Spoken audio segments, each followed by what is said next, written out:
Imagine loving your job so much, you dedicate 49 years to it. But all good things must end, as Corey Atkins explains in this week's Northern Michigan in Focus.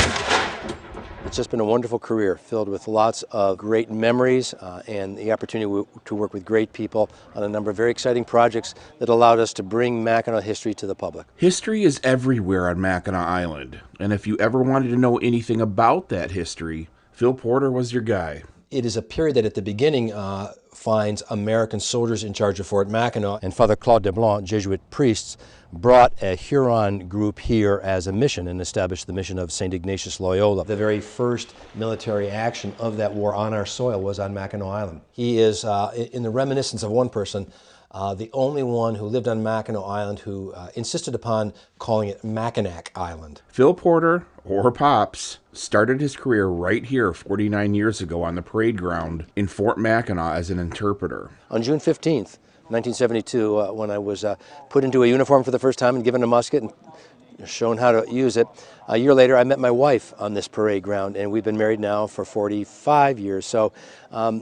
And every day that I'm working here, I come by this parade ground. It's the center of activity of the fort that means so much to me. So there's lots of places on Mackinac that mean a lot to me, but this parade ground is particularly special. Through the years, he worked his way up to the executive director of the Mackinac State Historic Parks. But after almost 5 decades, he decided it was time to retire. October 2nd was his last day. But he didn't leave without going back to his roots, and he put the uniform back on.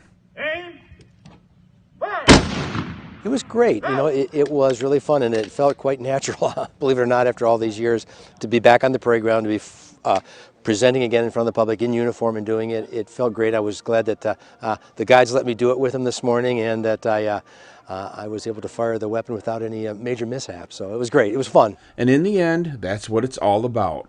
Fun. History shouldn't be stuffy or boring. It should be about amazement and wonder. And Phil Porter has brought that to the masses at the Mackinac State Historic Parks for 49 years. Thanks for helping keep history alive. Enjoy your retirement, Phil. Anything that's been associated with my accomplishments really has to go to the fact that we have a great commission, our leadership, and we have a great staff. None of this is done alone by any of us, and so it's a team effort, and I'm just proud to be a part of that team. For Northern Michigan in Focus, I'm Corey Atkins.